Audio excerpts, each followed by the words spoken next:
Sabah al-Khair, good morning dear listeners. You're listening to Radio 3CR on 855 AM and Palestine Remembered with Robert Martin, Nasser Mashni and Yusuf Ahmed al-Rimawi.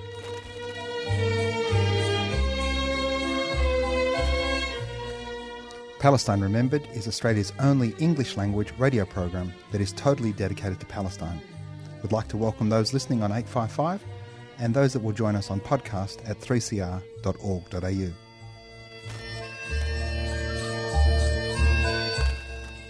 Thanks for joining us. Stay with us and enjoy the episode.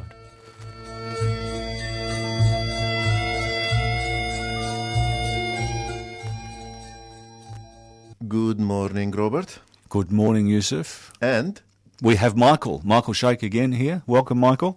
Good morning.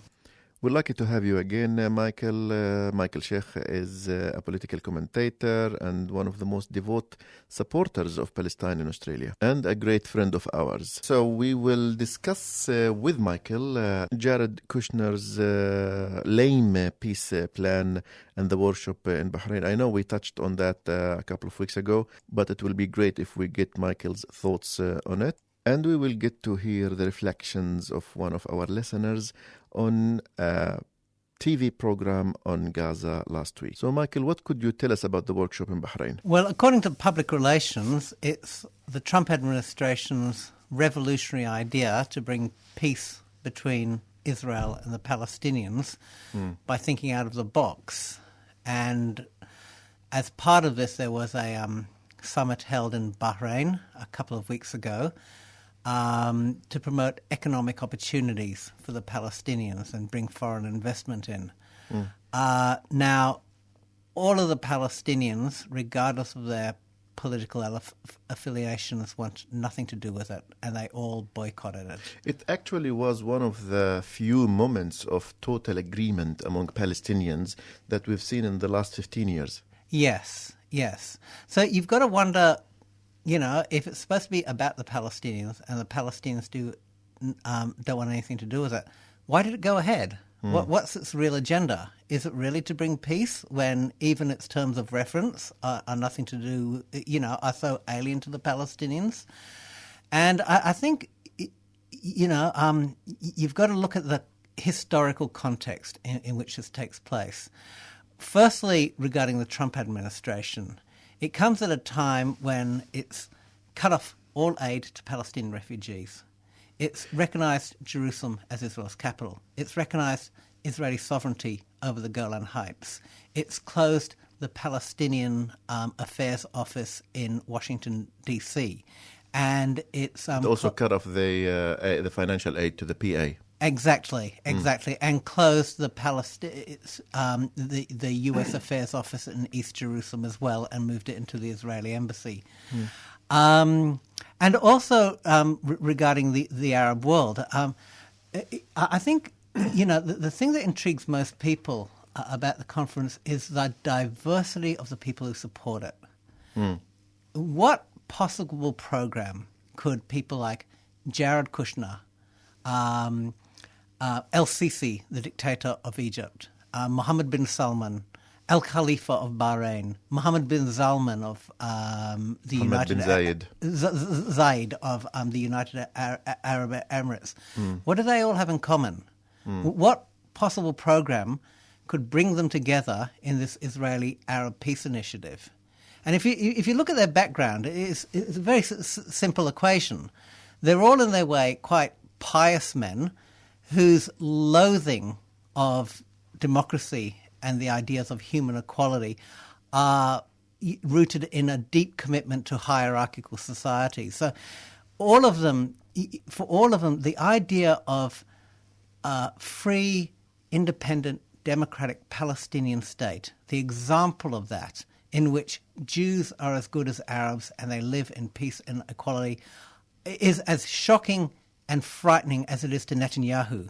Because, and I think we've got to understand, you know, the historic defeat that the Arabs have suffered since the crushing of the Arab Spring 6 years ago. These leaders who sent representatives to Bahrain are not only expressing their flagrant total regard of the Palestinian people, but also for their own people. Because whatever compromises and deals they make with Jared Kushner and the Israelis, the Egyptian people, the Saudi people, the Jordanian people, the Syrian people, the Moroccan people are still 100% pro-Palestine, and they want nothing to do with this normalization effort. And on this popular level, I spoke to an MP from Bahrain who is head of the anti-normalization initiative, and they spoke freely about their full support of the Palestinian aspirations, and they expressed their full embarrassment that Bahrain is hosting such a workshop, and that the name Manama, the capital of Bahrain, will be affiliated with such a shameful anti-Palestinian workshop. Well, I mean, we've got to remember what happened in Bahrain in 2011. You know, it's a majority Shia country that's ruled by a Sunni royal family. There were peaceful, sustained and massive protests calling for more democracy, and eventually it was crushed with the aid of the Saudi military, who were invited across the bridge into the country to destroy the revolution. Remember that Australian footballer, soccer player, who was on his honeymoon in Thailand and he was arrested and he was about to be deported? He was from Bahrain. And eventually he was let out because he was totally innocent of the crime that he was committed, treason or something like that. And because there was an overwhelming case that he'll be tortured there. So those are the kind of like new friends that Israel's cultivating now. And if you look at it, it's not about bringing peace to Israel and Palestine before. It's about turning the issue of Palestine into an internal security problem so that they become like the Uyghurs of China or the Kurds of Turkey. Iran or Iraq. Exactly. An internal issue. So, get it off the agenda in a face-saving way so that these Arab countries can normalize their relations with Israel and get the Palestinian state idea off the agenda. And the fact that they've done it against the united opposition of their own people shows how alienated the Arab ruling classes are now from the Arab people since the defeat of the Arab Spring. So in parallel with this official Arab position on the Palestinian issue, there is the so-called anti-imperialist powers of the Middle East, particularly the Iranian project, which is responsible of destabilization of Iraq and the destabilization and the occupation and the massacres in Syria, and also a long list of other human rights violations against their own people. But they also do the same injustice to the Palestinian issue by hijacking the Palestinian cause. So while they raise the slogans of Jerusalem and raise the slogans of resistance, they continue to butcher Iraqis, Syrians, and Palestinians of Syria. And they continue to support the situation that violates the human rights of the Palestinians in Lebanon. So here is the situation where you have two opposing streams of powers in the Middle East, one publicly puppet to the American, the other one claiming to be anti-American, two opposing streams who are at conflict with each other, but the common denominator, one thing in common they have, is that they both do damage to the Palestinian cause and to the Palestinian people in different ways. Yeah, the only thing I disagree with is I wouldn't call them anti-imperialist powers. I'd say that Iran is a regional imperialist power and Russia is certainly a global imperialist power. That's why I said so-called. Yeah. Oh, yeah, so-called, yeah. Definitely not anti-imperialist. Yeah. Look, I mean, in a way, the Palestinians have never been so on their own. Except for the solidarity shown by people around the world. I'm talking about African Americans. I'm talking particularly about Jewish Americans who are more and more critical of America. I'm not talking about isolated voices like Norman Finkelstein anymore. There really is a generational gap there. But, there are so many countries that now look to Israel, including Australia, as the way that Australia once was and could be again. All of these authoritarian leaders like Modi, Orban, Bolsonaro and Trump, despite their diversity, they're all 100% behind what Netanyahu's doing. And Netanyahu's always thought that the post-World War II era of the United Nations and international human rights was an historical aberration, and that he is leading these new men to a new world order.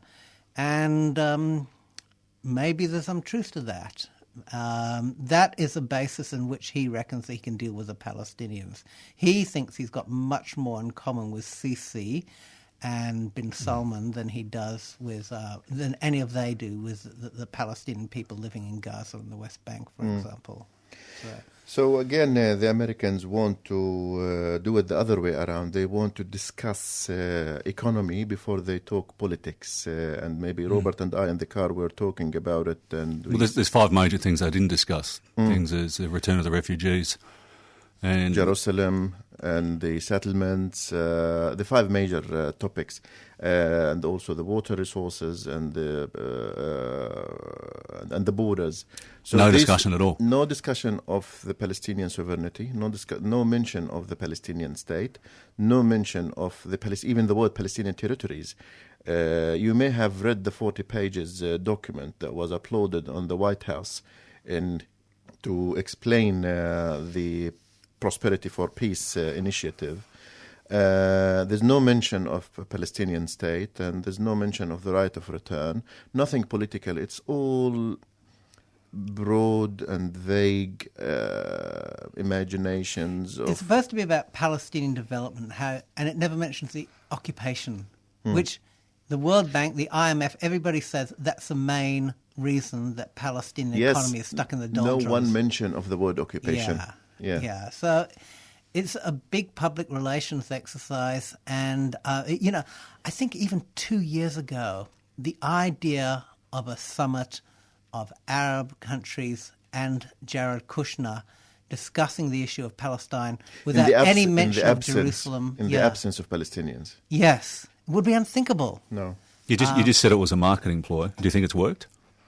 Well, certainly not with the Palestinians. Of course they're not. not fooled, and certainly not with the Arab world. I think they made a fool out of themselves. I mean, they look at how the world reflects on the peace plan, Kushner plan. They look at him as this incompetent boy who is trying to, come up with a solution to a conflict that is complicated and that's really that he has no idea about. He has no idea about. And doesn't care either. He's very biased. And therefore, I think they made fools out of themselves on an international level. I note that none of the, of the Arab representatives there were no prime ministers, foreign ministers. They sent very junior functionaries along because nobody wanted to be photographed with Jared Kushner and his PowerPoint presentations, And, I mentioned this briefly on the previous discussion that I didn't see that happening, that Qatar sent its finance minister to Bahrain, a country that they have hostility against. All of a sudden, they were divided on everything and they were united on Israel.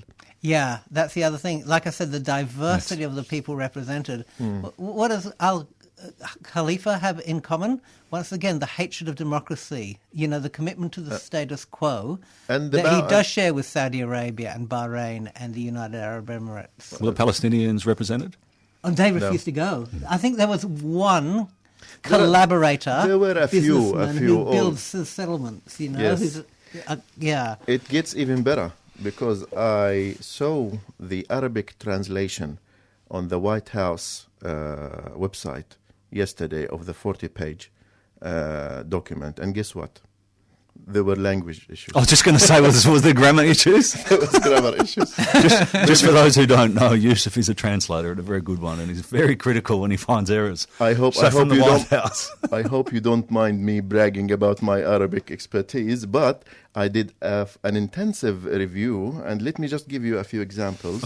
He's documented. The Arabic word for prosperity was misspelled more than 70 times. 70, but they actually put the word prosperity in this thing for 40 pages. And in every occasion it was misspelled. The Arabic word for economy was misspelled more than 60 times. The Arabic word for investment more than 50 times. And then the list goes on. There are more than 120 words that they misspelled. There are more than 10 grammatical errors. There are more than 12 punctuation issues. And this is my favorite, the Arabic word for vision. They mistranslated it as the Arabic word for dream. And I think there is a point, because the Palestinians have to be asleep to believe Kushner's plan. That's gold. That's gold. Now, do you reckon the reason was because that no Arab linguist with integrity refused to have anything to do with it, or do you reckon they actually got someone who actually spoke out and he deliberately put No. I think they didn't have this quality assurance. Right. This is a while it might be a secondary issue. Have you sent your resume there? Imagine if I am the official translation. Yeah, fantastic. You'll never know. We'll see. But I think this is a reflection of their lack of seriousness. The lack of care. The lack of care. Whatever. Let's put together anything.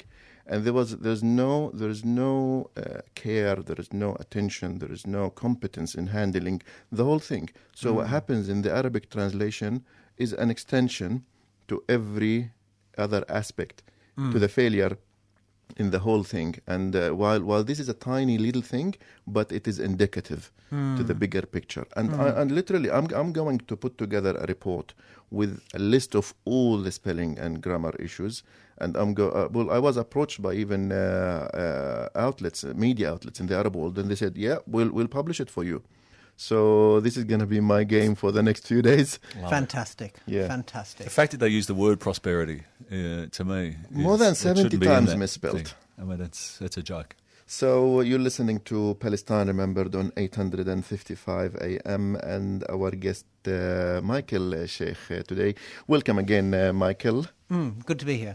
So, Robert, I believe that we might want to touch on the Channel 10 program. Yes, so there was a TV show.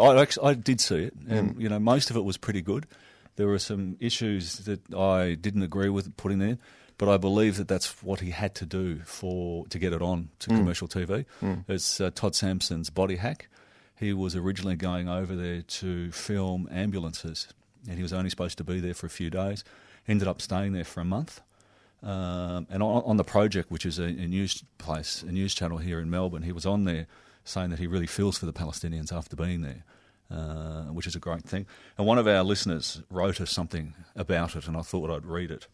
So this is Ray Higgs. Ray Higgs. Our dear listeners. Yeah, so we thought we would. I watched a TV program about Gaza. It was called Tom Sampson's Body Hack on Channel 10. The presenter, Todd Sampson, travelled to the Gaza Strip. He arrived during the March of Return, where to date over 28,000 people have been killed, 28,000 have been injured, and 280 have been killed in the weekly protests. Todd is brave to go into such dangerous places. He is lucky to survive the bullets, the bombs buzzing around him. Others are not so lucky. But those who live in Gaza are far, far braver, as the TV program showed. Danger is a daily thing. Only 4 hours of electricity each day impacts essential services like hospitals. Many buildings are just rubble due to the Israeli bombing. The children play in the street because there are no parks. And the Palestinian fishermen get shot at by the Israeli Navy if they venture out too far where the fish are. Israeli drones and Air Force constantly fly over, 60% unemployment rate. So many hobbling around on crutches from being shot in the legs. And you sure don't see anyone overweight. This is obviously because they don't get enough food. This brutal blockade has made Gaza a prison from hell. They are being punished by Israel for doing no wrong. The world needs to see this cruel injustice because Israel has made Gaza unlivable, a place with no hope. And so it's pretty heartfelt. Thank you, Ray, for sending us your reflections on the program. While we might not agree on everything on the program, there are definitely things that we thought that the program producers did in purpose to maybe make it like a balanced. I think he had to do that, but good for Channel 10 to put it on because a lot of people saw people actually getting shot, amputations, exactly how they live, and Todd Sampson couldn't believe that he was getting shot at, and he was there as a press person, and he was a fair way from the fence, but he also went on the ships for the fishing ships, and they shot at the fishing boats as well, and you could see the bullets ricocheting off the water. And so, for a guy to go over there and spend a month and immerse himself with the family and the culture there, he came back a different person. And so try and find it on the internet. Channel 10's Todd Sampson's The Body Hack. And he was asked on the project, like you said, if that visit changed him, and if he picked a side. And he said that I came back with so much sympathy for the Palestinian people. And I guess it takes a stranger maybe 1 or 2, let's say 1 week maximum, to realize the big lie that you see in the mainstream media when it comes to the representation of the Palestinian issue. To see that these are besieged people for more than 13, 14 years now, and they have challenges on every aspect of life, mostly because of the siege, but not to mention that, the financial and electricity blackout, etc. And the loss of family members. And loss of family members, and no financial, very high unemployment rates, every parameter, every element in maybe anything that could go wrong is on its way to go wrong 100%. In Gaza.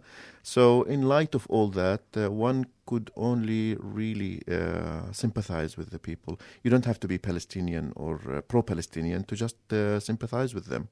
It was one of the most graphic shows I've ever seen on Gaza, and having a press guy put himself on the line. So that was a good thing. And I've seen lots of shows on Gaza. This was the most in your face of how they shoot. You could hear the bullets going past him. So, scary stuff. So thanks for your reflections, Ray. And Michael, before the end of the show, I want to touch on the riots in Israel and the Ethiopian issue. I guess the main question is Israel racist towards its own people? Short answer is yes. Look, there's a lot of racism in police forces around the world, and I'm not excusing what happens in Australia to our Indigenous population and to African migrants at the hands of the police. I suppose the difference is that Australia is a post-colonial society, whereas Israel is a fully colonial society, and the police there are trained to brutalise non-white Indigenous people. Even if they are Jews? Well, so it's easily translatable to non-white immigrants, such as African, and most Israelis don't actually accept that they're blacks Jews as equal citizens. So, I mean, the primary victims are, of course, the Palestinians, but Jewish minorities also get a hard time, which is ironic because in a lot of cases they're some of the most hardcore anti-Palestinian people they are. In a lot of cases that's because they're rejected as Jews, and one of the ways they can prove themselves to be more Jewish when they're in the army is to show how no mercy on the Palestinians. Yeah. I saw also some of the graffitis by the Falashas. Death to the Arabs, death to police. Why is it? Why us? We didn't do anything. Exactly. So I don't want to be judgmental and try to say I sympathize, I support, I don't support. I try to rationalize this scene and see there is police brutality in several countries, including Israel. And there are elements of, blacks versus the mainstream non-black. But also the Ethiopian Jews, like you said, they probably had to express their anti-Palestinian sentiment more than the rest to prove that they can fit in the main group. And there are several cases of more brutality by colored Jews on the checkpoints, including Arab Jews, including the Moroccan Jews, including the Yemeni Jews. I haven't lived in occupied Palestine, haven't been there, but I have read and heard so many stories of Yemenites and Moroccan and Iranian Jews being harsher than the mainstream, let's say, non-colored soldiers. at the checkpoints particularly. So I don't want to limit this issue to the Palestinian part of the story, because there is more to the story than the Palestinian element, definitely. But it is another reminder that Israel is a sick society. Yeah, it's fascinating because you can see the same dynamics in every colonial society. I think there was a book written once about how the Irish became white when they migrated to America, and they were considered the lowest of the low in the late 19th century. But by joining the struggle against black emancipation, they gradually became accepted, as did the Italians, as did the Jews. And it happens in Australia as well. Now, I remember Tony Abbott saying Greek Australians were a great example of how immigrants have assimilated. Now, if you go back to 1970s, they were rubbish. Now you have Scott Morrison saying how great Chinese Australians are. They're not like Arabs and Africans and people like that. And it's like almost it's a rite of initiation that you can get into that honorary master race status, but by rubbishing the people who come after you in a way, and especially rubbishing the indigenous people. There was a time when there was a Black Panther movement in Israel in the 1970s, and they were mainly made up of immigrants from the Arab world who were facing incredible discrimination, and they were in solidarity with the Palestinians, and they tried to build bridges. So it's not impossible that that kind of solidarity can be built again. In fact, Rob, I once saw a fascinating interview with you with Nuret Peled Elahan, and she was talking about African migrants to Israel who were indoctrinated to be anti-Arab, and how she took them over to meet Palestinians, and they realized how much they had in common as common victims of Israeli racism and stuff like that. So there's always that possibility of solidarity, as well as, that divide and conquer strategy. That, guys, we have 1 minute left, and there is an important guest coming to Melbourne, Michael. Yes, Orly Noy is being brought over by the Australian Jewish Democratic Society. She's an Iranian immigrant to Israel, and she'll be talking about the challenge that Zionism presents to Oriental Jews. On Monday, the 8th of July at 7:30, we have an intimate evening and conversation with Orly Noy and Noura Mansour, and this is at the Moroccan Soup Bar. And also another one? Yes, at 6:30 next Wednesday, she'll be speaking at the State Library on the topic An Iranian-Israeli Response to Zionism. So hopefully we'll have the opportunity to speak to Orly in future episodes. I guess with this we've come to the end of this week's edition of Palestine Remembered. We say thank you to Michael, most certainly. Thanks for coming. Thank you very much. Always pleasure to talk to you, Michael. So thank you, Michael, again. And thank you to our all listeners for listening in to another edition of Palestine Remembered. And also I want to say thank you to Ray for sending his reflections on the program on Gaza. Until we meet next Saturday, this is Robert, Yusuf and Nasser wishing you the best of time, and salam.